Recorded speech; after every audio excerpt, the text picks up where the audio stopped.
pessoal, meu nome é Sara Machado e nós estamos iniciando mais um episódio do nosso podcast. Sejam bem-vindos ao Papo de Laticínios. E não se esqueçam de se inscrever no nosso canal. É só vocês procurarem por Papo de Laticínios lá no YouTube, se inscrever, acionar o sininho e vocês vão ser notificados toda segunda-feira que vem um episódio novo para o ar. E nós também estamos lá no Spotify. Então, enquanto vocês fazem as viagens de vocês, vocês podem ouvir aqui os nossos papos, né? E aprender um pouquinho mais sobre o nosso setor. E vocês podem seguir nossas redes sociais, @papo de laticínios, @sara.machados. Nós compartilhamos os nossos cortes e nós interagimos com vocês. Eu aguardo o contato de vocês lá. E nós temos o prazer de agradecer aos nossos patrocinadores, a Evomilk e o Evopac, que tornam este podcast possível. A Evomilk oferece uma plataforma completa para a gestão de toda a jornada do leite, com aplicativos dedicados para coleta, para fornecedores e para os técnicos de campo. A Evomilk proporciona uma gestão integrada e eficiente. Entre as principais vantagens estão gestão completa da coleta, que é o controle total, desde a coleta até a entrada do leite na fábrica, com otimização de rotas e redução de custos. Nós também temos qualidade e rastreabilidade, que é a integração com laboratórios RBQL e acompanhamento da qualidade do leite em todas as etapas, e uma plataforma gerencial, com dashboards inteligentes e históricos confiáveis que facilitam a tomada de decisões e o cumprimento das obrigações regulatórias. Então, para vocês conhecerem mais sobre o Evomilk, vocês podem acessar www.evomilk.com.br e solicitar uma demonstração. E vamos destacar também, né, a Evopac. É a nossa solução digital para a gestão do programa de autocontrole. É o nosso PAC digital. Ele oferece economia e agilidade. Facilita, né, a gestão do PAC, economiza tempo e recursos. Monitora em tempo real, gera relatórios completos e alertas para garantir a qualidade e a segurança dos produtos. E eu quero destacar aqui a importância dos dados. Dados por si só não dizem nada. É a análise e a interpretação desses dados que trazem valor. Com as soluções Evomilk e Evopac, você tem acesso a dados preciosos e ferramentas poderosas para transformar esses dados em ações concretas e melhorias aí para o seu negócio. Para conhecer mais sobre o Evopac, você pode ir lá no Instagram e procurar @evopac_oficial, fazer um contato com a gente que nós vamos marcar uma demonstração para vocês. Nós estamos recebendo hoje o José Henrique, da empresa Bela Vista, para conversar com a gente sobre um assunto que é muito interessante. Eu acho que a gente estava ali falando antes que toda empresa, toda indústria de queijo fala bastante disso, né, Zé? Que são as enzimas, né? A gente vai falar aqui hoje sobre o que são enzimas. Eu mesmo tenho várias dúvidas, eu acho que ele mesmo vai me esclarecer várias dúvidas aqui.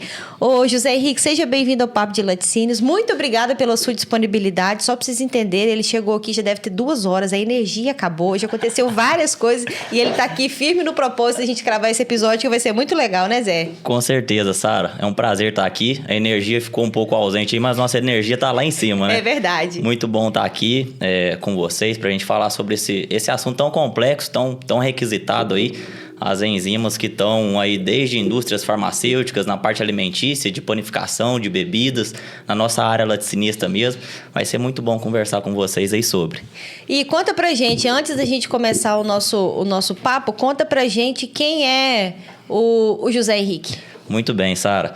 Falando sobre o José Henrique, eu cresci em fazenda produtora de leite. Acho que eu peguei a praga do bezerro desde criança aí, né? Mas minha vontade, a princípio, quando criança, era fazer medicina veterinária. Sempre gostei muito de gado, de estar lidando ali no dia a dia. E aí eu fui crescendo, eu sempre fui muito comunicativo, gostava muito de conversar, morava próximo de um laticínio. E eu, com meus 15, 16 anos, eu conheci um técnico de laticínios na região que eu moro. E aí comecei a pesquisar, a conversar com ele sobre a área de laticínios.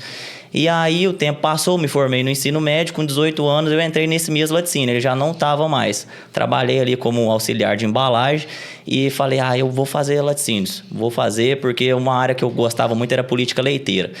E aí eu falei, vou trabalhar na parte de política leiteira e vamos ver o que vai dar. Fiz a prova, fiquei 11 meses nesse laticínio, fui para o Juiz de Fora, na querida Candinha, que foi um grande divisor de águas na minha vida, sou muito grato a Cândido Tostes. Aquele lugar me marca muito.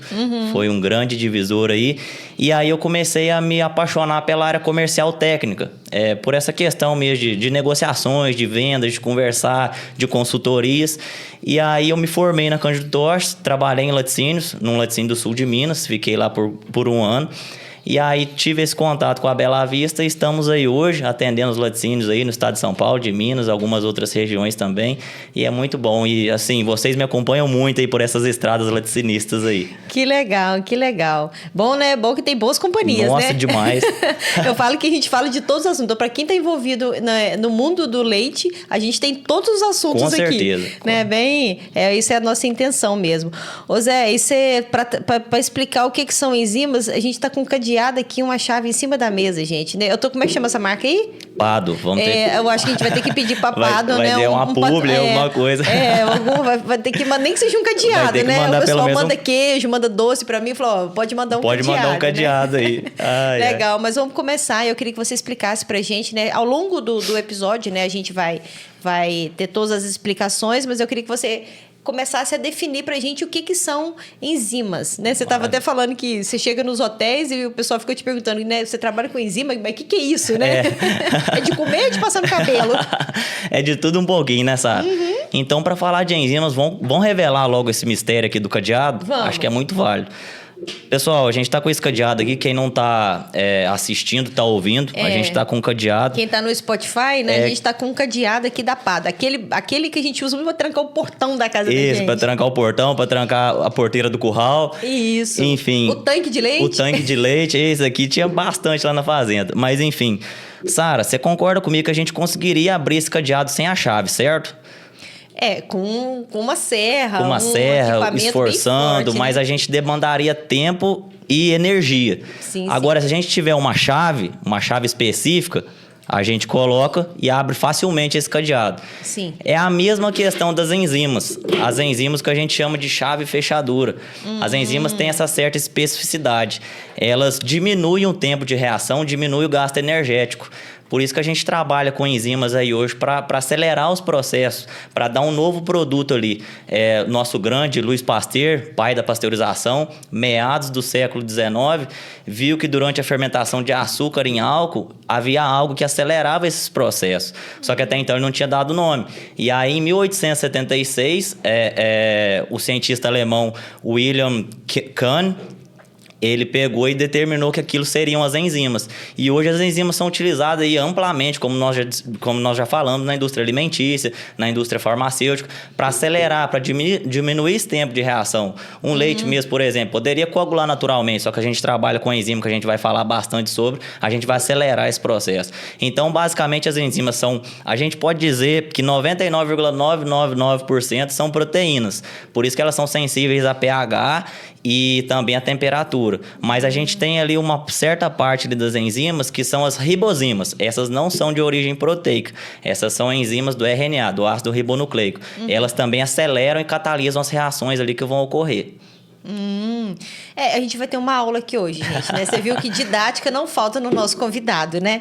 Legal. E assim, tem mais algum detalhe sobre o que são enzimas? Ou a gente pode, por exemplo, passar para a presença de enzima no leite cru? Eu acho que nós já podemos pular para o leite cru, porque eu acho que nós temos bastante coisa para falar do nosso querido leite cru. Nosso querido leitinho que fica preso lá no tanque com um cadeado daqui da Pado. E esse leite preso lá pode dar alguns problemas sérios de enzimas aí que a gente vai falar das termorresistências. É verdade. Aí a gente tem, por exemplo, um problema, né, de demorar muito para coletar, né? De passar, às vezes de perder temperatura, às vezes não é nem tempo de coleta, mas às vezes perde temperatura, né? Sim. Tem tudo isso que vai influenciar, certo? Certo, corretamente, Sara. Então, se tratando de leite cru, vamos dividir aqui em dois processos. O leite cru para fabricação de queijos e o leite cru que ele vai ser beneficiado, vai ser pasteurizado também para fabricação de queijo e outros derivados. A gente nota aí nos queijos artesanais do Brasil todo, até mesmo na Itália, o Parmigiano Reggiano, que são queijos de leite cru, e esses queijos já têm algumas enzimas presentes ali no leite que vão dar aquelas características para o queijo, que vão dar o sabor, que vão dar o aroma, que vão dar o flavor ali para o queijo. Então, quando a gente pasteuriza, no processo de pasteurização, essas enzimas são eliminadas. Por isso que a gente deve repor ela ali por meio das bactérias, que também vão fermentar ali e vão gerar enzimas que vão dar o sabor para o produto. Um grande impasse da questão do leite cru A gente, é o que eu sempre falo para todo mundo, para os meus clientes nessas estradas, que é o seguinte, de uma matéria-prima boa nós podemos fazer um produto bom ou ruim. De uma matéria-prima ruim nós não conseguimos fazer nada bom. A gente tem aí o grande problema de CCS alta, que está atrelado à mastite. A gente sabe aí que de interesse tecnológico, a caseína, a proteína principal, cerca de 80% ali, é o que nos vai dar o rendimento do nosso queijo. Se a gente tem uma CCS alta, a gente tem o aumento da plasmina. A plasmina também é uma enzima que degrada a proteína, ela é uma protease. Se a gente degrada essa caseína, nós vamos ter problema ali de rendimento do nosso produto. E também de sabor atípico.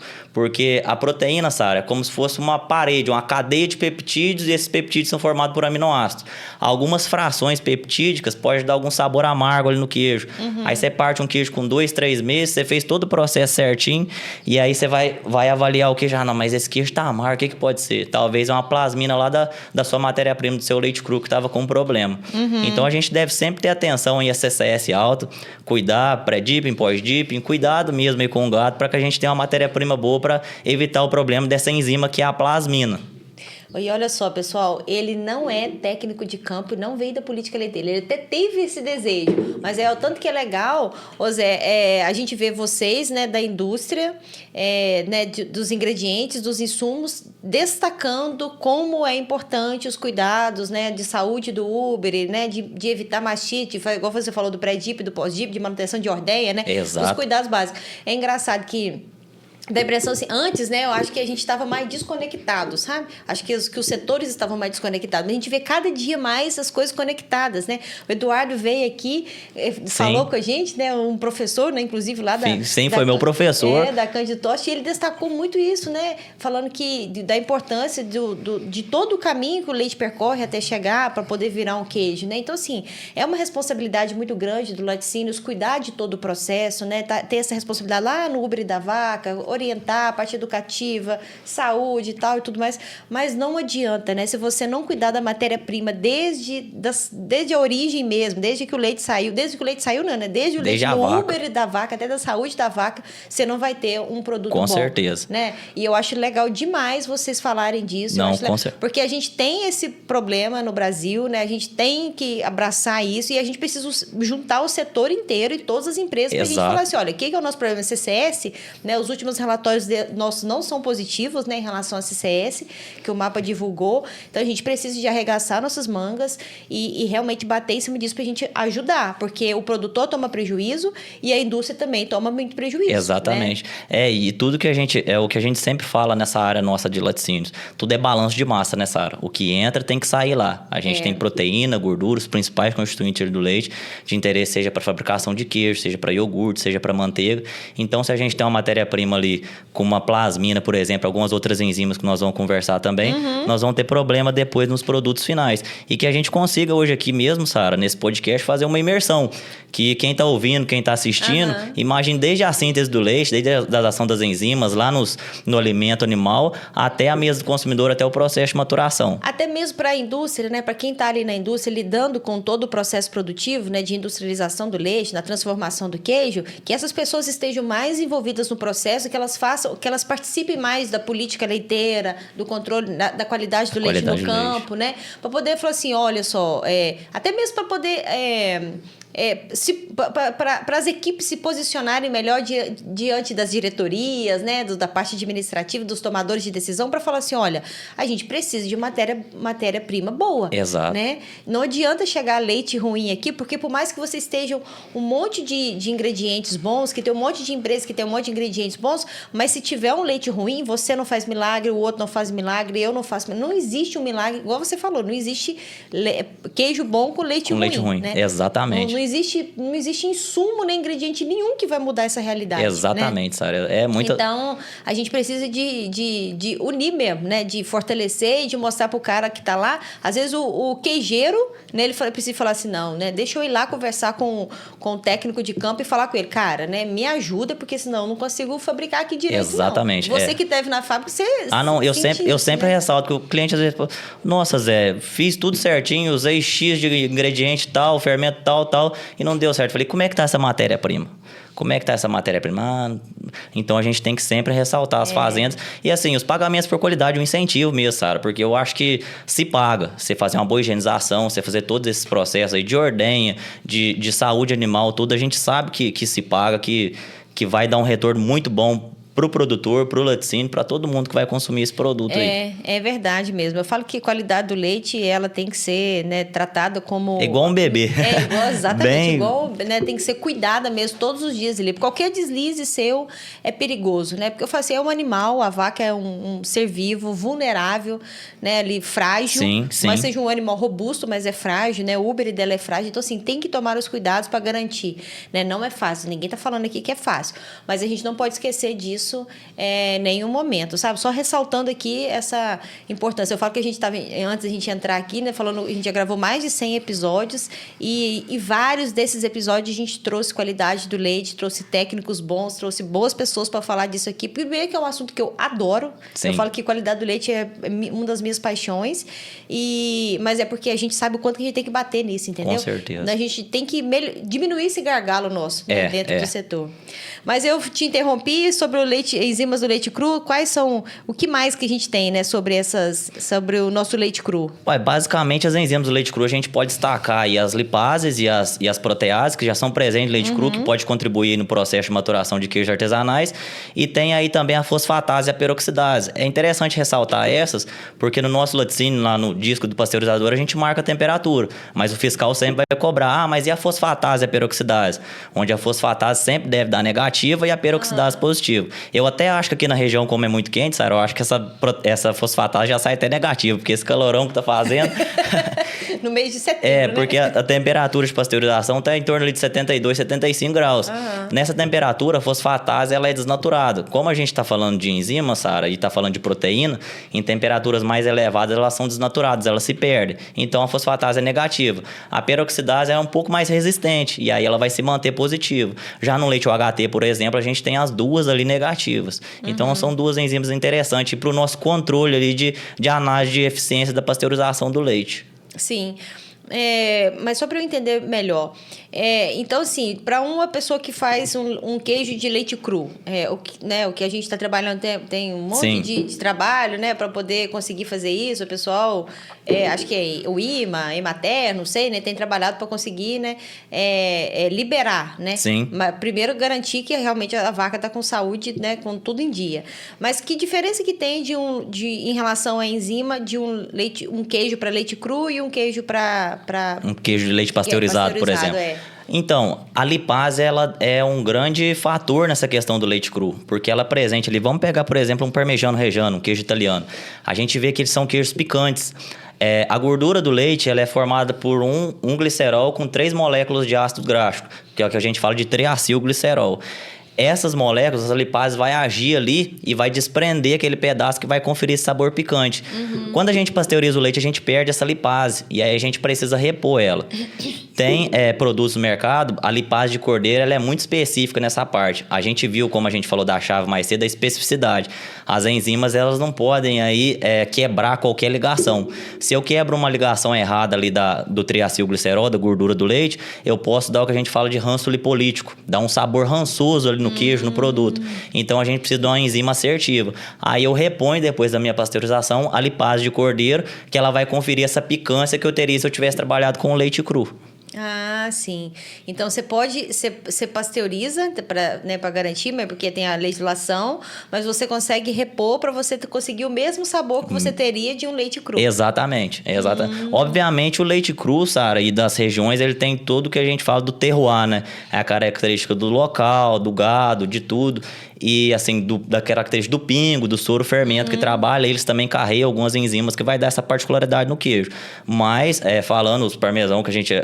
Queijo parmesão, montanhês, queijo de média e longa maturação, costuma aí repor com lipase aí no tanque de fabricação, nas tinas queijo ao mate, pra gente ter esse sabor típico e um sabor um pouco mais picante. Ah, que legal. Acho que inclusive era uma dúvida minha mesmo, sabe? Olha só. E sobre as enzimas termorresistentes? Esse aí é outro problemão que nós temos. Nós já falamos... Nós só estamos falando de problema aqui, ué. Eu espero que até o final você traga soluções. Não, na hora que chegar em maturação, nós só vamos falar de coisa boa.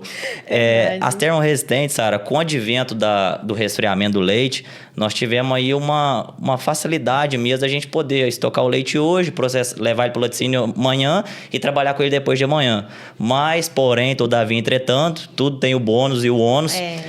A gente pega esse leite aí refrigerado, a gente tem ali uma parte de cálcio que a gente perde, que ele se solubiliza. A gente tem a questão proteica e a gente tem a questão dos psicotróficos. O que são os psicotróficos? Os psicotróficos são bactérias mesofílicas, ou seja, que gostam de desenvolver temperatura ambiente, e elas vão estar presentes ali no leite mesmo. Tudo bem que a gente já falou da qualidade, mas voltando a esse ponto, a gente deve sempre zelar pela qualidade. Mas em baixa quantidade elas podem se desenvolver ali, essas psicotróficas elas têm capacidade de se desenvolver em temperatura de refrigeração. Aí é um grande problema, porque elas geram ali lipases e proteases. Essas lipases e proteases não são eliminadas no processo de pasteurização. Então, e até mesmo no processo UHT. Não sei se você já chegou, tomara que não, tomara que nunca pegue, mas você chegar no mercado e pegar uma caixinha de leite UHT e ele tá um queijo lá dentro, que é o que a gente fala de gelificação do HT. E falar com você que toda vez que a marca pode ter passado por tudo, mas toda vez que eu olho eu falo, não tem coragem mais. Provavelmente esse leite ficou estocado aí uns 3, 4 dias e eu tava com a carga alta ali de psicotrófico, a protease não foi eliminada no processo UHT e aí depois ela hidrolisou a proteína e formou um queijo. E fica gelatinoso. É o que a gente fala, é um grande problema no HT, que é a gelificação no HT. Aí, ao invés de você comprar um leite, você comprou um queijo. Pegou um precinho melhor. Mas não tive coragem de comer, não. E aí, outros grandes problemas também dessas proteases e lipases, Sara, é que elas não são... Elas vão atuar ali em diversas ligações proteicas, ligações proteicas, peptídicas, e ligações dos lipídios do leite. E aí, a gente pode ter questão de sabor, pode ter... vamos supor, a gente pega, às vezes... Vamos pegar aqui uma mussarela, com a carga alta de psicotrófico. Mussarela hoje é o queijo mais vendido no Brasil. Tá com psicotrófico alto, depois essa mussarela, depois de 2, 3, 4 semanas, você vê que ela tá toda macia, toda mole. Ela proteolizou demais. Isso aí pode ter alguma questão do fermento também, mas fica tipo o queijo com característica de requeijão. Agora você resumiu tudo. Proteoliza. A gente falou mais cedo da caseína, da estrutura ser a parede. Então, se a gente vai quebrando essas ligações, vai quebrando ali a parede, a gente vai ter uma queda daquilo ali. É o que vai dar essa característica cremosidade aí no produto. E é engraçado, né? Porque, você pensa bem, a pessoa... por mais que tenha todo o processo industrial ali, eu imagino que tem muitas coisas para tentar corrigir, para minimizar, né? Esse leite, por exemplo, no UHT, né? Com essa geleificação. Gelificação. É isso mesmo, né? Mas mesmo assim, você vê que o problema é matéria-prima, né? Tipo assim, por mais que, não sei, colocou enzima, fez não sei o quê... A gente vai na frente e volta lá atrás. Exato. E a matéria-prima é essencial. Não é? Porque você imagina o custo de industrializar isso, de embalar isso, de entregar isso, para chegar lá na mesa da Sara e eu pensar, meu Deus do céu. Que é esse queijo aqui? Que esse queijo, né? Na caixinha? Não, aí eu falo, não compra. Aí eu encontro não compra não. Não, essa marca eu não. Eu já tive experiência ruim. Entendeu? Assim, a gente tá falando aqui, e eu sou do setor, mas de consumidor de forma geral. Então, assim, não tem jeito, né? Qualidade do leite vai ser... Eu falo que tinha que mudar o termo qualidade do leite, né? Porque a gente fala qualidade do leite, de novo esse assunto, ninguém aguenta mais. Mas a gente precisa, né? Falando, igual você falou, carinho com leite. Vai lá atrás e passa ano, em 2020, 2024, em 2030 vamos estar lembrando. Qualidade do leite, não tem jeito. Mas isso é qualidade, né? Qualidade de matéria-prima, né? Nós estamos falando de leite porque nós estamos aqui, mas café, né? Você vai tomar um café. O que você quer? O que você espera quando você vai tomar um café? Exatamente. Um café puro, um café bom. Espera um sabor agradável. E conscientização mesmo, né, Sara? A gente está produzindo ali, como é o que eu sempre falo, a gente produzir, seja qualquer produto alimentício, né? Como se fosse para os nossos filhos, para nossa família, para quem está próximo ali, comer aquele produto sem problema nenhum, né? E para nossas indústrias de queijo, né? Para os queijeiros que estão nos ouvindo, o que a gente mais quer. Tô falando queijeiro porque, né, a maioria das nossas fábricas... Eu sou queijeiro, sabe? Então, eu me considero... Sou tecla de si, mas sou queijeiro e gosto. Eu sou uma comedora de queijo. Porque eu adoro. Mas eu falo assim, o quanto que é importante, né, pro pessoal que tá nas grandes fábricas, nas médias, né, o pessoal que está nos artesanais, o quanto que é importante ele não esquecer da qualidade do leite, né? Exato. O que vai garantir o consumidor, o cliente dele, comprar de novo é o sabor que ele sentiu, o que ficou gravado. A padronização daquele produto. Ele provou. Quando ele prova, ele gosta, a primeira coisa que gravou. Exato. Tudo, você toma, a gente tá falando do café, você toma um café gostoso, né? Eu sei que você gosta. Quando você grava ali, você fala assim, não, eu quero aquele café, não é? Então, assim, tudo que a gente prova prova, que a gente gosta, vai ficar gravado Sim. na memória, né? Eu tenho algum famoso aí, né? Acho que é um cara de bolsas e tal, fala que o preço é esquecido, né, muito antes, né, da qualidade. Você não esqueceu que você pagou caro, né? Você pode, por exemplo, tomar um café muito bom, tipo R$12, né? Uma xicrinha, né? Mas você gostou tanto que às vezes você esquece e você toma de novo. Você, caraca, mas era caro demais, meu Deus, por que eu fui tomar aquele café caro? Mas aí é na o gosto. próxima oportunidade, eu falei assim, não, eu quero sentir aquilo de novo. Mais vale o gosto que o dinheiro no bolso, né? É verdade. Não, e assim, se tratando dessa questão de padronização de produto mesmo, Sara, não é difícil você fazer um bom queijo, o difícil é realmente padronizar. Porque eu falo, quando se trata de leite, a gente não trabalha com receita. Não pega, vamos pôr um bolo, eu coloco 2 ovos, tanto de pó, não sei o que lá. A gente trabalha com formulação. A gente vai avaliar de acordo com a acidez do nosso leite, de acordo com a condição proteica, de acordo com a temperatura, tempo que ele ficou, essa questão mesmo de direcionamento de leite. E assim, sempre cuidar pra gente fazer. E é interessante mais você falar isso, que não é receita, né? É formulação. Porque às vezes o cara ele tem o leite na fábrica dele, e aí o vizinho dele tá fazendo queijo, e fala, cara, mas o que você tá fazendo? Eu vou fazer a mesma coisa que você. Só que o leite dele é diferente, né? Então, por que é importante você ter um bom técnico por perto? Exatamente para ele te ajudar a medir o que tem no seu leite. O que é o meu leite, né? Exato. Desculpa. O meu leite é para fazer de que jeito, né? Não é uma receita pronta, né? Como você falou, muda. E é muito legal você falar. Igual nessa questão enzimática, né, Sara? Vamos pegar esses queijos artesanais Brasil, região do Cerro, Canastra, Lagoa, a rota do queijo paulista mesmo. O queijo que eles fazem em determinada queijaria não consegue fazer em outra. Porque tem toda essa questão das enzimas mesmo presentes ali no leite que vão dar aquela característica particular ali pro produto. Pois é engraçado. É muito bacana. Nos artesanais você tem... E às vezes a mesma pessoa tem um queijo diferente por dia, exato. Né? É muito interessante. É muito interessante É o mundo queijístico, é muito bacana. Queijístico. Das termorresistentes, tem mais algum detalhe? Não, das termorresistentes, eu acho que é só esse pequeno probleminha aí, né, Sara? Pequeno problema grande, né? E sobre as enzimas do processo de fabricação, que você já até me ensinou aqui, que tem lipase, lactase, fosfolipase, transglutaminase. Que palavrão, hein, Sara? Quase um palavrão e um trava-línguas. Que palavrão. A lipase a gente já falou sobre ela, né? Que a gente falou sobre repor ela ali no processo após a pasteurização pra gente ter essa picância. A lactase aí hoje é um ponto muito bacana, com muito assunto para se falar, né, Sara? Porque hoje a gente vê aí essa questão da grande intolerância à lactose. E assim, muitos laticínios, muitas empresas também agregando valor por conta disso, também é muito interessante. E vale ressaltar, lactose é o carboidrato presente no leite. É o nosso substrato para o desenvolvimento de micro-organismos. Produto zero lactose, ele não é retirada a lactose dele. Exatamente. A lactose ela é ligada a uma glicose mais uma galactose. Os produtos zero a gente hidrolisa. Vamos pensar agora, Sara, eu gosto bastante de fazer analogia. Você viu que eu já fiz aqui com um cadeado. Vamos pensar no nosso estômago como se fosse uma rede, uma peneira. Se eu não tenho a enzima lactase, para degradar essa lactose, vai me causar algum desconforto abdominal. Por isso que ou eu tomo ali uma enzima antes, tomo uma lactase, ou já consumo produto zero lactose, porque a glicose e a galactose, elas vão ser menores, elas vão passar por ali, pelas microvelocidades intestinais, e eu não vou ter problema. E aí é muito interessante essa questão. Outro ponto também, mas vamos continuar na parte de queijo primeiramente, tem bastante coisa para falar.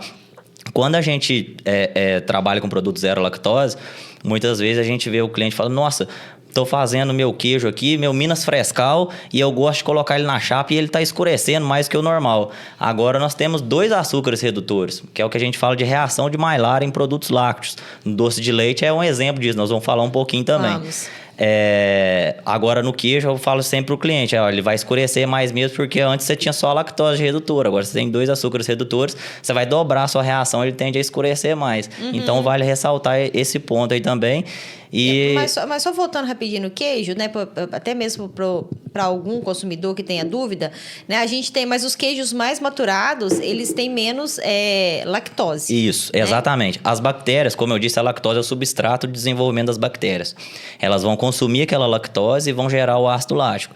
Queijos, por exemplo, você vai pegar um parmesão ou um queijo montanhês, ele não vai ter lactose. Se tiver, assim, a gente não pode afirmar, mas afirmando já, ele não tem lactose, porque foi todo o processo de maturação dele. Exatamente, e são queijos secos. A lactose, como ela é mais solúvel ali, ela vai estar presente em queijo em alto, toda a umidade que você tiver a mais em queijo, ela vai estar presente ali, porque a lactose fica pouca parte no queijo. Grande parte dela, cerca de 90%, 95% da lactose vai embora no soro. Fica pouca coisa ali no queijo. Então, para ser consumida pelas bactérias que vão ficar durante a maturação ali, é simples. Então, queijos aí de média e longa maturação, você não vai ter problema ali com lactose. Entendi. Mas aí tem muito bem lembrado, assim, Sara. É legal ter, né? Assim, tem essa vantagem de você proporcionar ao seu consumidor, né, um queijo Minas padrão, por exemplo, 0 lactose, mas você tem isso, por exemplo, do escurecimento, né? Exatamente. Que é comum. E né? por falar em escurecimento, a gente tem o doce de tem leite. o nosso queridinho doce de leite. 2 problemas, né? Escurecimento e assim, aí você tem que mudar a formulação porque ele fica mais doce Fica também, mais né? doce, controle de umidade também é mais complicado. Umidade também é outro A problema. gente já conversou uma vez sobre isso, enfim, é outro problema. Mas assim, o grande problema que a gente tem hoje em doce de leite é o processo de cristalização. A lactose, eu falei que ela vai embora no soro, mas em altas temperaturas, em concentração, em baixa atividade de água, ela não é solúvel, ela não é tão solúvel quanto a glicose e a galactose, que é a junção delas.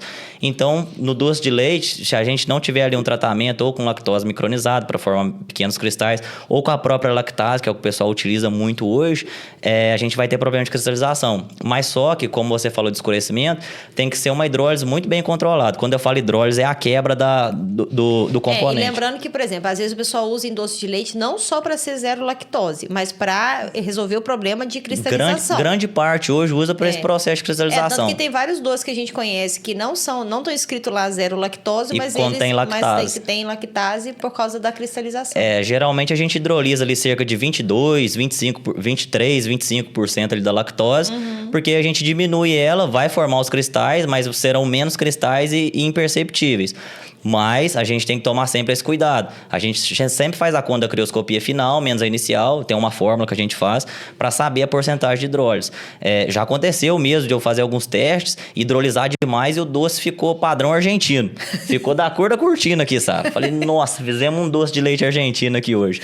E assim, porque o que acontece? Se eu pegasse e fosse... E assim, o problema da umidade também, porque como ele escureceu, na hora que eu vi que ele estava escurecendo, eu falei, vamos parar. Fui fazer a umidade estava alta. Falei, agora vai ter que continuar. Aí continuou, mas no fim, como eu sempre falo, no fim tudo dá certo, não deu certo, não chegou no fim. E ficou um produto bacana, o pessoal gostou, fez até essa linha depois de produto. E ele tem a linha tradicional mesmo, com doce um pouco mais claro, hidrolisando ali 22%, 25%. E tem essa linha mais padrão argentina aí mesmo. Então a gente deve sempre tomar cuidado aí com a lactase, porque ela vai agir ali, o substrato dela tá ali presente em grande quantidade. Ela vai nos auxiliar de uma maneira, mas o bônus e o ônus... Mas precisa de tomar cuidado, porque tem muito toda a parte controle. Né? Então, assim, não pode deixar passar. Para se resolver se passar 0,1% de umidade, a gente já sabe que tem problema. Então, assim, resolver usar lactase, que realmente ajuda muito com cristalização, porque cristalização é um problema. Nossa, é um grande problema. Mas, assim, que fique atento, né, às novas formulações, porque precisa de testar. E a gente tinha até falado da questão do dulçor. Eu acho até interessante o uso da lactase um pouquinho, que a gente consegue diminuir um pouco o açúcar. Claro que a gente não vai ter tanto rendimento, mas a gente já consegue ter essa pegada aí de um doce com menos açúcar um pouco. É algo bem interessante também. Que a glicose e a galactose, elas têm um poder edulcorante mais alto que a da lactose. E em todos os produtos, eu digo de manteiga, as bebidas e iogurte, tudo é o mesmo processo. Insere a lactase. Insere a lactase. Eu tenho visto, foi bom você falar nisso, Sara. Tá crescendo bastante essa parte de manteiga zero lactose. Eu tô vendo bastante mesmo. Tá tendo uma valorização grande de creme. É o que a gente falou aí de balanço de massa, vamos falar um pouquinho de soro depois também. Mas assim, o leite... o creme, como produto aí para manteiga, para requeijão, são produtos que estão crescendo bastante, tendo muita demanda. O pessoal sempre fala, onde que eu compro creme? Precisando de creme fazer isso, aquilo. E assim, manteiga 0 lactose, nessa área crescendo bastante. Bem interessante, bem legal isso aí. Cada um tem suas particularidades, porque questão de tempo, questão de temperatura, o quanto você pode ficar ali com o produto ali em determinada temperatura, para você não ter um risco de contaminação. Enfim, cada produto aí, o queijo, o iogurte mesmo, a manteiga, cada um vai ter a particularidade do zero lactose. Tá. O HT mesmo tem outro problema, porque a gente aquece ele a altas temperaturas, tem que ter todo um processo ali para... o HT mesmo, você vê que quando você vira, ele já tem é uma mais, corzinha, ele é mais caramelozinho, assim. Sim, né? essa parte de zero lactose mesmo, quando surgiu no Brasil, o pessoal até estranhava, mas esse leite de caixinha, esse leite de saquinho, sujo? tá sujo, tá escuro, é doce de leite, por conta dessa reação não enzimática aí. Por exemplo, a gente né, já destacou aqui o bônus e o ônus do doce de leite. Do iogurte, por exemplo, das bebidas, você conhece alguma coisa que... Do leite a gente já sabe que deixa mais caramelozinho, mas não é. Sim, não, do iogurte não. Fica até gostoso, na verdade. Do iogurte da bebida não, Sara, porque assim, a gente vai fazer nosso aquecimento do iogurte até os 90 graus e aí a gente vai adicionar a lactase junto do fermento. Então ela vai até auxiliar ali o fermento, que o fermento, a bactéria vai ter que quebrar ali a lactose. Ela já vai auxiliar quebrando, já vai dar lá a glicose, a galactose no prato ali para a bactéria, vai até auxiliar, não vai ter problema nenhum não dessa questão de mudança do produto. Vai contribuir um pouco às vezes com dulçor aí também. Você pode reduzir um pouquinho de açúcar aí. Ô Zé, eu nem sei se isso é, né, assunto seu, mas em relação a custo, né? A pessoa que decidiu inserir a lactase no doce, por exemplo, né, para resolver problema de cristalização ou para ser zero lactose mesmo. Assim, vale a pena para ele? A gente sabe que o mercado paga, Sim. mas né, em questão de custos deles ali, a lactase, até mesmo porque está resolvendo um problema de cristalização, recolher é muito caro, né? Vale a pena ele fazer esse investimento, essa mudança na formulação dele? Se a gente já está resolvendo o problema, já se paga, né, Sara? É verdade. Mas assim, paga assim, porque a dosagem da lactase é muito baixa. Vai gastar numa produção aí, vamos supor, de 100 litros aí, de 100 quilos de doce aí.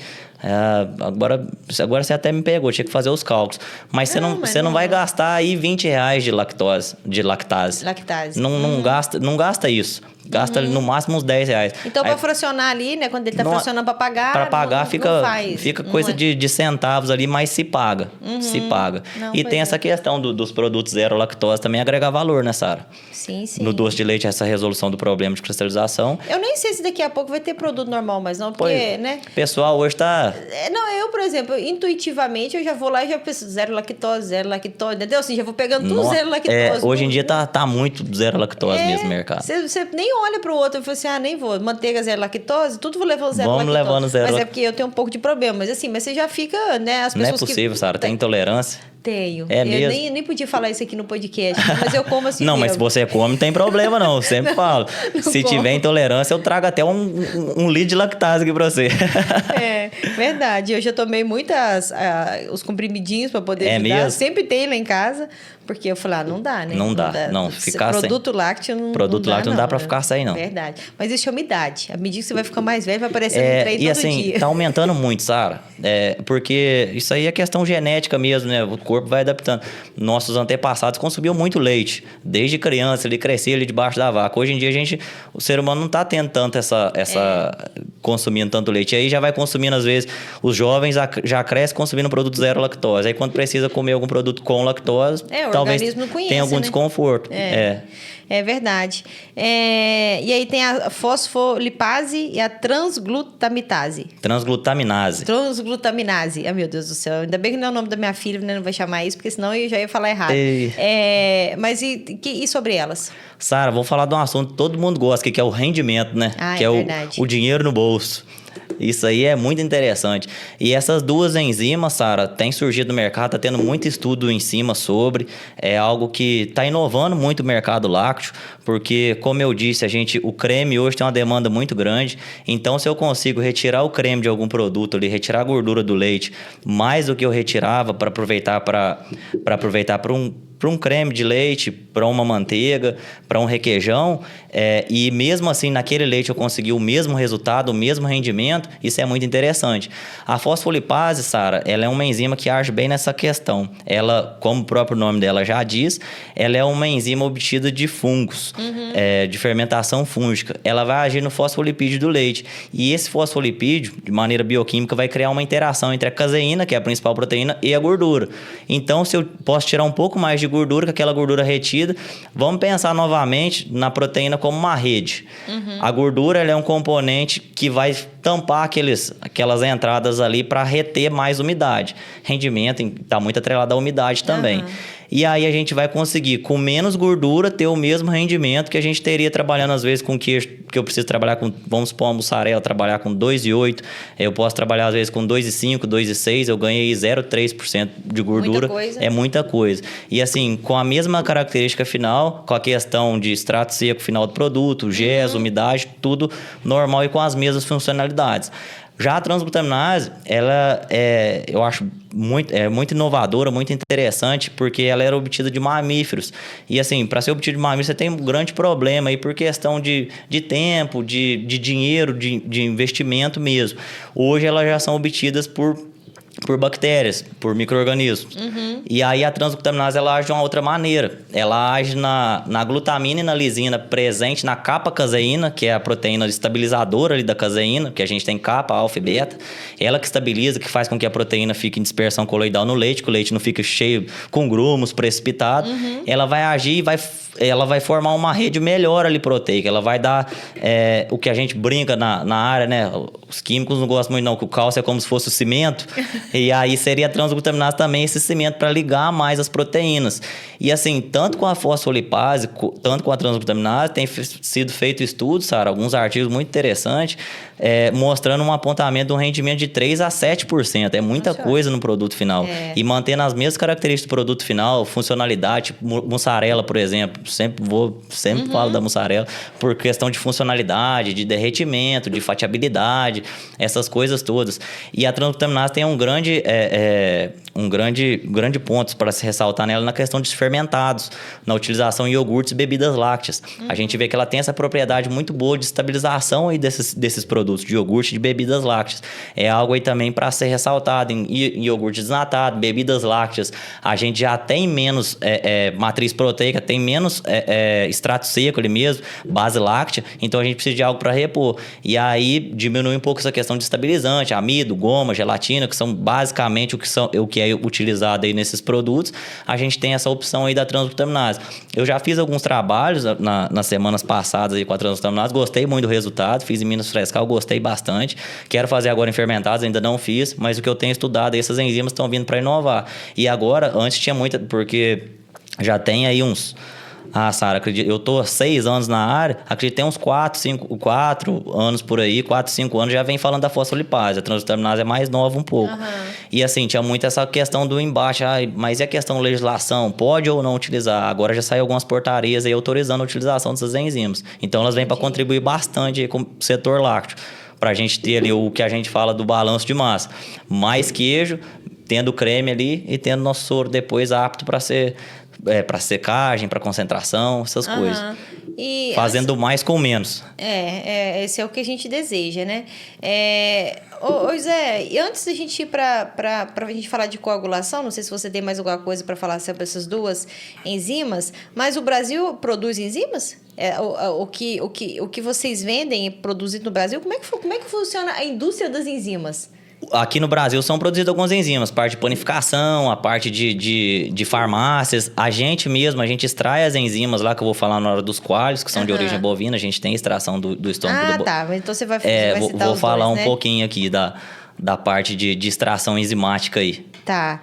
Que vai, no processo de coagulação agora... No processo de coagulação. Então a gente já vai para o assunto. A minha curiosidade veio antes. Então vamos para lá. Vamos falar sobre o processo de coagulação. Qual que é a diferença, né, entre coalho e coagulante? Bom, Sara, nós já buscamos leite lá no produtor, né? Um leite com baixa CCS. Já, um leite bom. Leite... Você comprou o leite da Sara, CCS 199. Melhor coisa. Queijo bom vai dar no final. Um CPP 6, tá bom? Nossa, Sara, não tem nem psicotrópico. Não vou ter problema, pode mandar pro HT. Uns 10 mil litros de leite, não vai ter gelificação, pode fazer com o pé nas costas. Sara, o processo de coagulação é algo muito interessante, mas eu gostaria de fazer uma viagem no tempo aqui, Sara. Vamos viajar. Alguns estudos indicam que alguns anos atrás, cerca de 7 mil anos, um árabe ordenhou a cabra dele e colocou no odre. O odre é uma bolsa do estômago do ovino, do caprino, e saiu a vagar pelo deserto. E aí, na hora que ele pegou, que ele foi abrir para beber aquele leite, saiu um líquido verde. Falei, uai, o que aconteceu aqui? Será que ele era mineiro? Será que ele falou uai? Acho que ele deve ter falado uai. O uai deve ter vindo daí, inclusive. Pode ser. Muito provavelmente veio daí, Sara. Ai. Aí ele pegou, saiu aquele líquido verde. Tá estranho. chacoalhou, sentiu que tinha alguma coisa pesada, abriu, tinha o queijo. E aí a gente vê em relatos bíblicos mesmo, no Antigo Testamento, falando sobre a coalhada, falando sobre o queijo, é algo antigo. Então, nesse processo, nesse odre, ocorreu sim uma fermentação, mas também ocorreu um processo enzimático de coagulação. A gente falou, Sara, que a capa-caseína é a estabilizadora da proteína. É como se a micela de caseína fosse uma bola e tivesse os pelinhos ali, que foi os cabelinhos.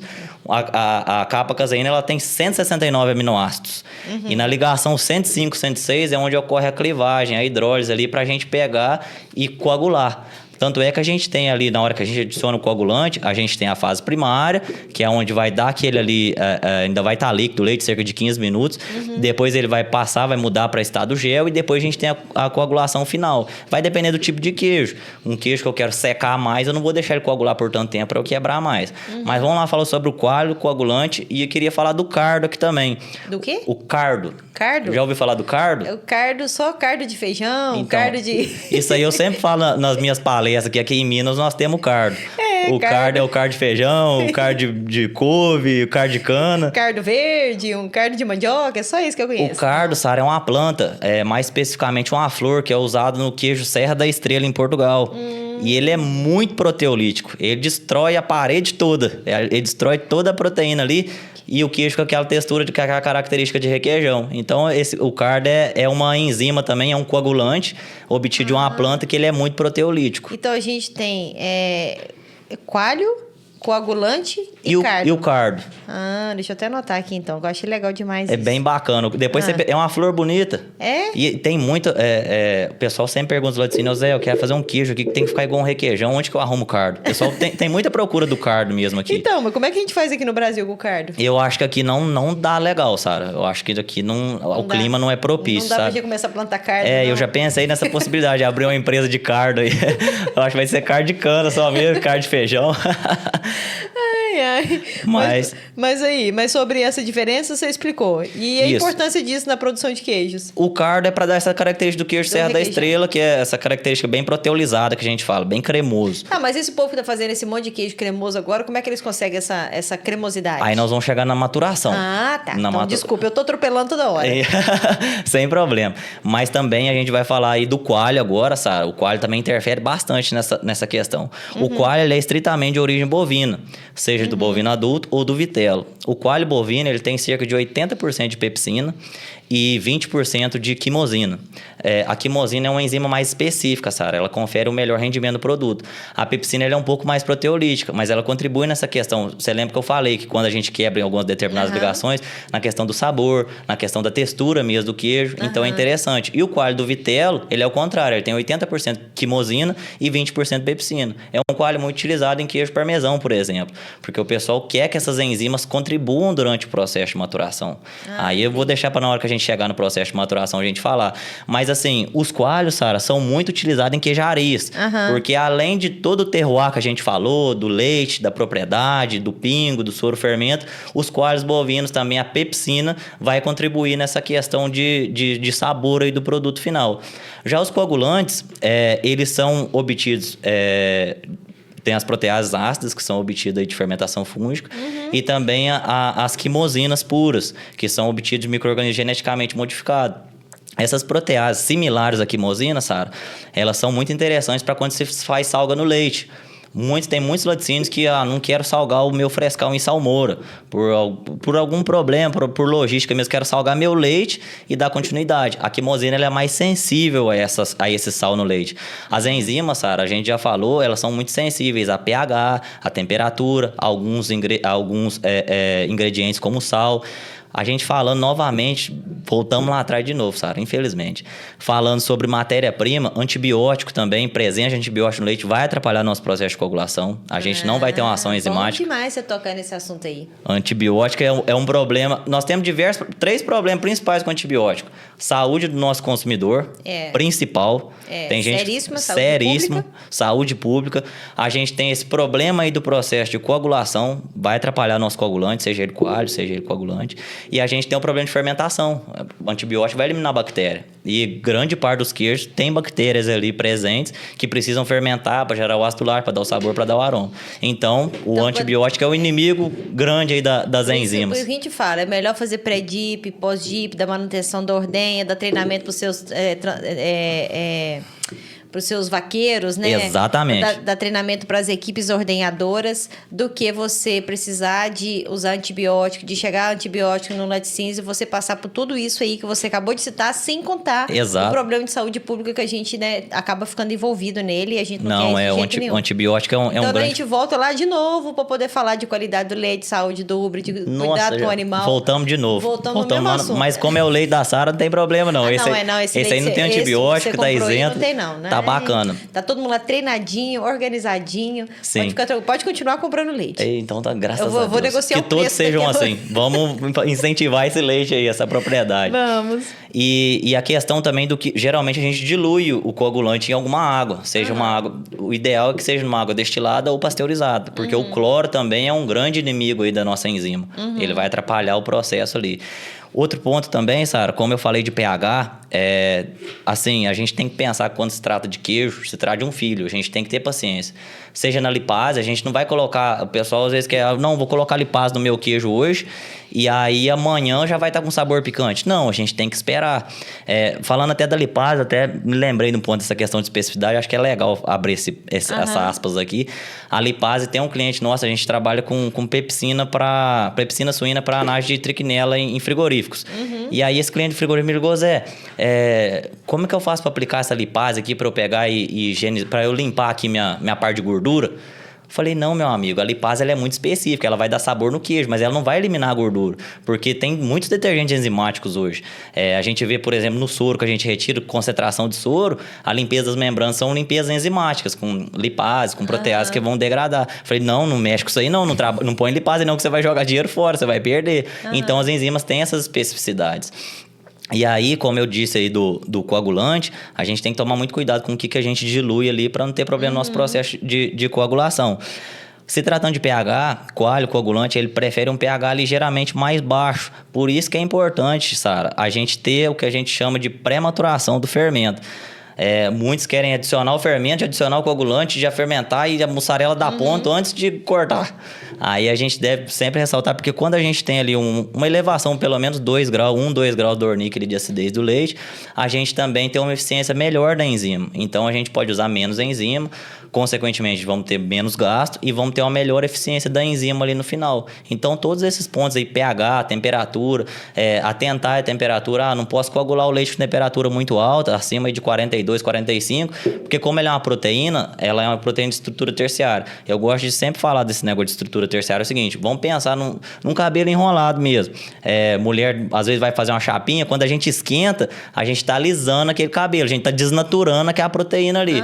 O mesmo ocorre no leite. Se a gente tiver uma temperatura alta, as enzimas elas não são, grande parte delas não são resistentes às enzimas do coalho. Elas vão desnaturar, elas vão se perder e você não vai ter a mesma eficiência no seu processo final. Aí, outro ponto também sobre enzimas é o seguinte, pasteurização elevada. Você pasteuriza o leite a temperatura... A gente gosta de, às vezes, fazer algum pequeno ajuste na temperatura de pasteurização para cima um pouquinho, porque a gente tem uma deposição das soroproteínas, que são de estrutura terciária, na caseína para obter um ligeiro melhor rendimento. Só que isso tudo tem... O leite sempre tem isso, né? As constantes têm muitas variáveis. Verdade. Se a gente desnaturar muitas soroproteínas, elas vão tampar ali aquela ligação 105, 106, fenilalanina e metionina, e a gente não vai conseguir coagular esse leite. Então, a gente sempre tem que tomar cuidado. Tempo, temperatura, pH... o que a gente está diluindo, qualidade da matéria-prima, todos esses pontos aí vão interferir no nosso processo de coagulação. E por fim, Sara, falei dos coalhos, que são de origem bovina, seja vitelo ou seja de bovino adulto. As proteases similares à quimosina, que performam bem aí em salga no leite, e a quimosina. A quimosina é o que tem de novo aí no mercado, novas gerações de quimosina, que é o que confere rendimento, que é o que vai ser mais assertivo, que você não vai ter muita quebra da proteína ali para você obter o melhor rendimento final no seu produto. A quimosina é o que mais amplamente utilizado hoje no mercado. É engraçado, você falou assim, né, sobre... assim, tem tudo que ajuda, né, a dar mais sabor, dar sabor mais rápido no queijo e tal, mas eu já vi o Múcio falando algumas vezes, e ele fala muito de tem que ter, assim, tudo tem o tempo, né? O queijo tem o tempo dele, Tempo né? de plantar, tempo de colher. Né? E o queijo tem o tempo dele, né? Então, assim, a não ser o frescal... Ah, não, o frescal consome ontem. O restante tudo você precisa de a mussarela a gente precisa não da maturação, mas de uma estabilização mesmo para dar as propriedades dela. Paciência. Se tratar de leite, a gente tem que ter paciência. E assim, a gente, por exemplo, dia desse eu comprei 2 queijos, eu não lembro mais quais que eram, mas assim, 2 queijinhos assim, pra fazer tabuzinho de queijo e tal. Sim. E assim, os 2 queijos tinham o mesmo gosto, e que não tinha gosto dos queijos que eu esperava, entendeu? Mas assim, eu fico pensando, né, porque por isso, né, tá ficando muito acelerado demais, o processo de maturação é um negócio extremamente importante, e né? a gente tem e aí eu ficava cheirando... insosso. Falei assim, parece cheiro de mussarela, que cheirinho suave. Suave. Não tem, né? Mas é isso, né? Eu acho que tem tudo que ajuda muito, né? E quem tá na indústria já sabe da pressão que é para fechar as contas no final do mês, né? Então tem a pressão, tem que vender, tem que receber rápido, mas perder o sabor não, um negócio, com certeza. Tem que ter paciência, tem que cuidar, tem que... Igual o parmesão, a gente come uns parmesão que às vezes ele... Mussarelado, que a gente chama de parmesão mussarelado. Então é isso. Eu chamava ele de borrachado, assim, meio borrachentinho. Eu falo mussarelado. Ele não quebra, ele fica meio assim, né? Aí eu falo, meu Deus, que dó, sabe? Não, tem que ter paciência, tem que ter... Não é barato, né? Não fazer isso, não mas também... Mas assim, a gente tem que respeitar, Sara. A gente tem todo o RTQ dos queijos, que é como se fosse a identidade, o RG do queijo. Queijo não, ele só pode ser chamado de parmesão com 6 meses, só pode ser chamado de Minas padrão com 20 dias, prato com 25 dias. A gente tem que sempre atentar nesses pontos, né? Para que a gente mande um produto bom pro consumidor, para que ele consuma, igual você falou aí, com cheiro, com sabor característico daquele queijo. E que compra de novo, né? Porque, assim, toda experiência ruim, igual, por exemplo, eu agora, na hora que eu estiver no supermercado de novo, eu vou olhar e falar, não vou levar, né? Assim, não me entregou nada, entendeu? E hoje o mercado tá ficando exigente também. E tem que ficar mesmo. A gente tem que... o consumidor, assim, você tem acesso a tudo, né? Você abre o celular, você tem acesso à informação, você pode pesquisar, você quer provar, você vê vídeo no TikTok de comida o tempo inteiro, você liga a televisão, tem... Então, assim, você tem acesso à informação, você quer experimentar, mas você quer viver a experiência boa, né? Sim. Você quer que a experiência ali seja prazerosa, né? Mas legal demais. Eu achei, assim, só queria destacar isso porque eu acho que é importante a gente lembrar que alguns queijos, né, precisam de ter paciência, não tem jeito, não. Então, sobre a diferença, né, de coalho, cardo e o coagulante, a gente esclareceu. Maravilha. Sobre o processo de coagulação, nós deixamos explicado, eu acho que o que a gente pode ressaltar, agora nós já pegamos o leite da Sara, trabalhamos com ele, leite bom toda a vida. Já coagulamos, cortamos, temos o soro. O soro hoje, como eu falei, ele pode ser utilizado aí para a parte de concentração e depois esses detergentes enzimáticos vão nos auxiliar na limpeza das membranas. Outro ponto também, Sara, é que essas enzimas dos coágulos, dos coagulantes, elas não se perdem ali, elas vão ficar presentes no soro. E hoje a gente tem uma grande realidade aqui, é a fabricação de bebidas lácteas. Sim. Bebidas lácteas fermentadas, bebidas lácteas saborizadas, achocolatadas, enfim. Quando a gente adiciona o leite ali, vai precipitar, porque o coalho vai estar ali, o coagulante vai estar ali. Então, Sara, eu gosto de ressaltar sempre isso. Aconteceu um cliente me ligar e falou, Zé do céu, peguei aqui, joguei o soro, joguei o leite em cima, talhou tudo. Precipitou. Falei, você pasteurizou o soro antes? Não pasteurizei. Então, a gente deve sempre tomar esse cuidado, aquecer o soro, porque a temperatura vai eliminar ali, vai inativar aquela enzima ali, e aí sim depois colocar o leite, porque senão nós vamos estar fazendo queijo 2 vezes. É verdade, né? Querendo embalar o queijo numa garrafinha, não vai dar certo, exatamente. Né? Mas legal demais você falar isso, né? É importante o pessoal conhecer mais, né, sobre esse processo, tirar as dúvidas e aproveitar mais o soro. Sim, né? o soro... E as pessoas aprendem a aproveitar cada dia mais o soro. Eu falo que o soro é ouro, Sara. A gente pode vir aqui uma outra hora falar disso também. Eu gosto muito de falar de soro, eu sempre dou treinamento, muito projeto em cima de soro, porque se a gente for pegar hoje, Sara, 80%, 90% do leite nosso vira soro.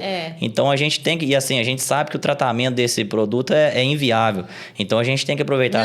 Não dá pra não. Tem que reaproveitar. Seja para secagem, seja para fabricação de bebidas, muita coisa surgindo nova aí no mercado em cima do soro. Sim. Eu gravei um podcast com o pessoal da Sooro Renner, que são gigantes aí, e a gente falou muito disso, assim, e a gente explorou bastante, né? O tamanho da indústria do soro. Exato. Né? O quanto que pode explorar. Assim, na época eu fiquei pesquisando sobre isso e tal. Falei, caramba, gente, é muita coisa que dá para fazer. Agora, né? Precisa de ter equipamento, precisa de ter mercado, precisa de explorar tudo, investimento, precisa de explorar tudo isso, mas não dá. Mas vem crescendo muito essa parte de concentração, secagem de soro. Praticamente todas as FAO aqui em Ipanema mesmo, eu acho que quase todo mundo já tem concentrador. E hoje eu vejo muito essa pegada fitness, né, Sara? O soro, a proteína. Eu falo que leite é vida. Eu sou suspeito de falar de leite, porque eu falo de leite, assim, é emocionante mesmo falar de leite. Porque verdade. O leite a gente pega as proteínas do leite, o lipídio, a lactose, tudo ali é interessante. O leite ela é um alimento completo. A gente tem tudo ali. E o soro não fica muito pelo contrário, tem muita coisa boa ali, né? A gente consegue... Tem. O whey protein, por exemplo, o pessoal usa aí para questão muscular, é muito interessante. Então, beba mais leite, mas também beba mais soro. Tem agora beba mais soro, né? E a indústria, nessa indústria aí fitness, né? Mesmo... Tá crescendo muito. E assim, e é um setor, né? E é uma indústria que ajudou muito o nosso setor, né? Ajudou muito. Né? A valorizar realmente, né? Porque a gente vê os preços aí mesmo da proteína do soro, você vê o whey protein concentrado, por exemplo, 100, 150 reais, esses preços. E assim, fica bom para todo mundo. Bom para quem vende, bom para o mercado fitness mesmo, bom para todo mundo. Não, é um mercado que realmente colaborou bastante com a gente, né? E assim, colaborou porque nós temos realmente nutriente, né? Sim. Né? Nós temos... Saudabilidade, acho que é a palavra. Exatamente, né? O leite nos proporciona tudo isso, né? Mas realmente, eu também falo que eu sou muito apaixonada, sabe, leite? Eu sempre falo isso aqui no podcast, né? Falo assim, caramba, né? Se você tiver leite, você tem fartura em casa, né? Se tiver 1 litro de leite, você tem fartura em casa. Você vai pro café da manhã lá em casa, por exemplo, assim, você fala, caramba, né? Tem leite em pó, aí tem leite de UHT, aí você tem queijo, aí você tem outro queijo, aí você tem uma outra bebidinha, você tem iogurte, entendeu? Assim, é uma infinidade de produtos. De produtos, de sabores. De sabor. E assim, o leite é completo, né, Sara? Porque o ser humano mesmo, ele precisa de proteína, precisa de carboidrato. Gordura. E no leite nós temos 3. Aí fechou a conta ali. Se a pessoa passar tudo muito bem distribuído. Tomando leite, não vai morrer, não. Nossa, né? Com certeza. É por isso que o mocinho lá que falava uai lá no deserto, não morreu. Exatamente. Né? Ele tava tomando o leitinho dele ali, não deu pra tomar leite, ele virou queijo, comeu queijo e não morreu. Ai. Ô Zé, e agora a gente vai depois você já comprou meu leite, já industrializou meu leite e tal, já fez o queijo, vamos maturar o queijo lá do leite da Sara. Vamos deixar lá esse queijo. Já deu um nome pra esse queijo, Sara? Agora tem... Não sei, não posso falar que é Sara, porque já tem uma queijaria que chama Sara, né? Então, eu vou pensar num nome bacana aí pra esse queijo. Vou pensar um nome. Vai ser um queijo de origem protegida. Com a matéria-prima boa dessa. Verdade. Mas vamos então falar do processo de maturação, né? Sara, o processo de maturação é algo que me encanta muito também. Porque essa parte microbiológica, microbiologia do leite, a gente pode dividir aí as bactérias em 3 grupos específicos, né? As bactérias láticas, que são as nossas queridinhas, as bactérias patogênicas, que é o que a gente quer retirar aí no processo de pasteurização, e as deteriorantes, que são os coliformes ali, que vão dar algumas características diferentes para o nosso produto. A gente já falou ali no processo de pré-maturação a importância delas. As bactérias também agem de maneira enzimática ali, porque elas precisam quebrar a lactose e depois algumas bactérias são galactose positiva, ou seja, vão consumir a galactose também e vão gerar ácido lático. E no processo de maturação, a gente que é queijeiro, Sara, fala que o queijo é um cemitério de bactéria. Por que ele Jesus. É meio pesado, mas enfim, mas é basicamente isso. As bactérias, quando elas sofrem a lise celular, porque a bactéria ela é o seguinte, ela tem essa fase de adaptação, que seria a pré-maturação, a fase de crescimento logarítmico, que é a fase log, crescimento exponencial, estacionária, e depois a fase ali de declínio, que é onde ocorre a morte bacteriana. Quando ocorre essa lise celular, é muito bonito isso, ocorre extravasamento do material genético. E nesse material genético a gente novamente tem as enzimas aí, proteases e lipases. Elas que vão dar a característica aí do produto, que vai definir. Por isso que determinados queijos a gente trabalha com um tipo de fermento, em outros queijos a gente trabalha com outro fermento, para que a gente dê a característica certa daquele queijo. Um queijo coalhadura, por exemplo, a gente vai trabalhar com a bactéria para dar uma leve proteolizada, para dar elasticidade na massa ali, para formar as oleaduras. Eu não posso trabalhar com mesmo fermento, talvez, que eu eu trabalharia para uma mussarela, por exemplo, e outro fermento para parmesão, eu preciso ali... a gente falou aqui que as proteínas são compostas por peptídeos, que são compostos por aminoácidos. E a última fase de maturação são os nossos queridos cristais de tirosina, que é aquela característica, aquela areinha que fica no queijo. E às vezes acontece de pessoas consumir um queijo parmesão aí, que para mim é maravilhoso, fala, esse queijo tá com areia dentro, esse queijo já aconteceu, já ouvi isso, sabe? Enfim, é a última parte o último estágio da maturação, que a gente chegou nos aminoácidos, a gente foi degradando toda a proteína ali e chegou nos aminoácidos de tirosina. Então essa parte de maturação é muito interessante, porque ela que vai dar ali a característica do queijo, o sabor, o aroma, a textura do queijo, que a gente fala de flavor, que é esse conjunto de sabores, de aroma, de textura, enfim. Então a maturação a gente sempre deve cuidar dela com tempo, com temperatura. Binômio tempo-temperatura é algo que é sempre falado na área de laticínio, porque a gente tem que ter um controle de ambiente da câmara fria, a gente tem que ter um controle de umidade para a gente dar os queijos, por exemplo, Sara, igual você falou do queijo ficar mais cremoso, às vezes sem o cardo, um queijo camembert, por exemplo, um camembert ou um brie, a gente vê muito isso, a proteólise nele ali, porque as condições que favorecem o desenvolvimento ali, o mofo mesmo contribui muito ali que é utilizado para dar essa característica cremosa, essa textura de requeijão, a gente falando aqui a grosso modo. Então a gente deve sempre cuidar desse processo de maturação, porque esse cemitério de bactérias aí que vai dar a característica excepcional ali do nosso queijo. E falando em cemitério de bactéria, parece que bactéria é só ruim, né? Mas exato, não, as bactérias lácticas, as bactérias... Quando a gente fala de bactérias lácticas, a gente tá falando de bactérias lácticas que produzem ácido lático, tá falando das que produzem o dióxido de carbono mesmo para dar as oleaduras, que produzem para dar aroma no queijo. As bactérias também, Sara, probióticas que auxiliam aí na nossa microbiota flora, intestinal, na flora intestinal. As bactérias hoje também utilizadas aí como bioprotetores, como bioproteção em alimentos, com eliminação de conservantes, e tudo aí envolve reações enzimáticas, Sara. Então, legal. Essa parte de maturação, acho que... Aqui acabou. Acabou. Fizeram o queijo. Só falta nós ir lá depois tomar o café e partir o queijo. Partir o queijo, é verdade. Esse queijo, vamos fazer um queijo cremoso, né? Porque cremoso. Tá em alta, eu acho que acho que esse laticínio seu aí dá pra gente fazer um queijo cremoso. Dá pra poder fazer um queijo cremoso mesmo.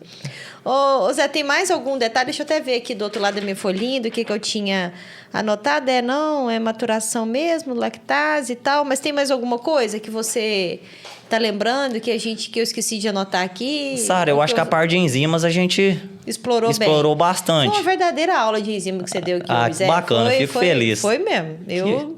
Eu tô de queixo caído aqui com a didática. Já vai pensar de outra maneira sobre as enzimas agora. Não, já vou pensar assim, eu como consumidora, né, porque eu você já vai olhar bioquimicamente pro queijo. Já vou olhar bioquimicamente pro queijo, e eu acho assim, o quanto que você, né, que esse episódio colabora para quem tá numa fábrica, porque às vezes a pessoa faz todo um processo ali industrial, é um queijeiro, mas ele não teve oportunidade de entender o que é, né, às vezes não tem tempo para poder estudar. Exato. Então, assim, às vezes um podcast dele, ele pode, enquanto ele tá indo pro laticínio, ele escuta no celular dele, coloca o fone dele, né? Então, assim, é a gente ajudar, né? A levar conhecimento, né? Eu imagino quanto que um queijeiro fica feliz quando ele tem argumentos mais técnicos para ele discutir, sim. Né? Tem uma frase, Sara, que eu levo pra minha vida, que tá na porta da Cândido Torres. Pra saber mandar, é preciso saber fazer. Pra saber fazer, é necessário aprender fazendo. E quando você entende um pouco mais, entende que o queijo ali não é só o leite e o coalho e um queijo no produto final, você começa a entender esse mundo queijeiro, é muito bacana, porque envolve muita coisa. A gente falou bastante sobre matéria-prima, a gente fala sobre o processo, sobre tempo, sobre temperatura, sobre câmara fria, sobre tipo de fermento. É muita coisa que envolve ele para dar característica marcante ali no produto final. E no final das contas você precisa de ter um leite bom, uma equipe bem treinada e bons ingredientes. Bons ingredientes. Né? E respeitar o tempo, né? Não tem jeito, né? Tempo. Acho que é isso que você, né, para poder ter sucesso, acho né? Que esse pilar aí mesmo, esses 4 pilares. Pra quem tá pensando em produzir queijo. Tô falando de queijo aqui porque, né, acaba que a maior parte do nosso leite vira queijo. Vira queijo. Né? Mas para qualquer outro. Mas também para iogurte, como a gente falou das enzimas para iogurte aí, para o HT, que a gente tem esse problema de gelificação. Tudo a gente tá baseado nesses 4 pilares aí. Verdade. Zé, tem mais algum detalhe, algum recado que você queira deixar? Além da frase marcante que você já deixou aqui. É verdade, mas é isso mesmo, né? Eu falo, mas isso para qualquer coisa da vida, né? A gente tem que saber, para saber mandar, né? A gente tem que saber tudo, né? Exato. Tem que saber como é que faz, tem que passar por todo o processo, né? Tanto que alguém que vai para um cargo mais administrativo no laticínios, que veio de uma área de produção, que entende de matéria-prima, que viveu mais ali todos os elos da cadeia, né? Que saiu da porteira ali do laticínio, né? E caminhou, ele tem muito mais facilidade de entender o negócio. Sim. Né? Porque ele viveu. Exato. É experiência, né, Sara? É o que eu falo. Eu falei aqui que eu sou técnico de laticínios, que eu sou queijeiro, mas eu acho que o que resume é que eu sou um eterno aprendiz. Porque eu tenho amigos, eu sempre gostei de acessar pessoas mais velhas com experiência na área. E hoje mesmo eu liguei para um amigo meu mais cedo, ele ficou 35 anos no mercado lácteo. E ele falou que dia após dia ainda vem inovações ainda no mercado. Assim como a gente viu na parte de enzimas, é uma área, Sara, que tem muita inovação. Olha quantos episódios vocês já fizeram e quanto assunto ainda tem para ser falado. É verdade. Então, e é engraçado que você vai falando, tipo assim, caramba, eu preciso trazer isso aqui para esse assunto. Eu preciso trazer isso aqui, né, para esse assunto. Cada episódio meu me dá um insight para um negócio. Exato. Para um assunto diferente. Maravilha, Zé, foi ótimo mesmo. Eu tive uma aula aqui, verdade, que bom, né? Você Sara, começa fico a lembrar, feliz. Caramba, né? Química, bioquímica, agora as coisas fazem sentido. Agora tudo se fecha. Agora tudo fecha, é verdade, né? Tô fechando um ciclozinho depois de 40 anos. Sim. Mas legal, muito obrigada, né, pela sua participação, pela disponibilidade, obrigada Bela Vista, né, por proporcionar esse podcast. Fica à vontade mesmo para você voltar outro dia, acho que tem muita coisa pra gente explorar, acho que soro, né, eu falei de soro, outras pessoas, eu falo que tem umas pessoas específicas, por exemplo, tem gente que pede alguns assuntos no próprio YouTube, outros pedem no Instagram, outros pedem no TikTok, e algumas pessoas, por exemplo, no LinkedIn, o pessoal fala muito disso, de soro. Você tem que falar de soro, chama algum fulano e tal para poder falar de soro, né? Então, né, pode vir realmente de novo para a gente poder explorar aqui soro, que tem bastante coisa que a gente precisa de trazer aí as novidades e principalmente, né, de atualizar mesmo. Até o Papo de Laticínios precisa de passar por atualização, né? Eu falo, a gente gravou um podcast já tem mais de um ano falando de soro. Exato. E depois disso soro aconteceu...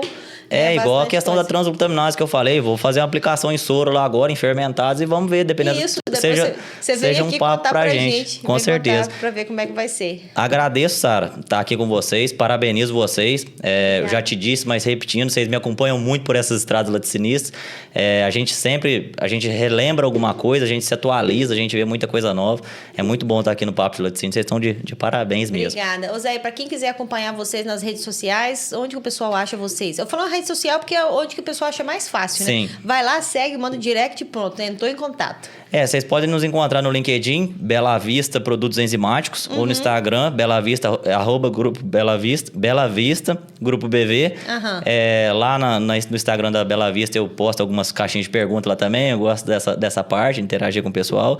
Meu Instagram é José Henrique 10 e meu LinkedIn também é José Henrique Fonseca Dias. Lá vocês podem encontrar, a gente sempre está postando sobre a área, sobre os eventos, sobre a nossa jornada laticinista aí. Que legal. É bom que o pessoal pode acompanhar e já tirar dúvidas, né? Com certeza. Meu queijo deu ruim aqui, Zé, o que eu tenho que fazer? Qual que é a enzima que deu problema? Bendita enzima. É verdade, desse jeito. Pessoal, muito obrigada, né, para quem esteve aqui com a gente durante esse episódio. Mais um episódio do nosso Papo de Laticínios, né? Para vocês não perderem nenhum episódio, só vocês se inscreverem no nosso canal, só procurar por Papo de Laticínios lá no YouTube. Nós estamos no Spotify, em todas as plataformas aí de áudio e vídeo. E siga nossas redes sociais, @Papo de Laticínios, @Sara.machados e @Evomilk_BR e @Evopac_oficial. Siga nossas redes sociais, acompanhe os nossos trabalhos, né? Nós compartilhamos os nossos cortes com vocês. Vocês podem interagir com a gente sempre responde, a gente sempre atende as sugestões de assunto que vocês propõem. Então, eu espero vocês lá no Papo de Laticínios e lá no Sara.machados. Um beijo para vocês e até a próxima semana.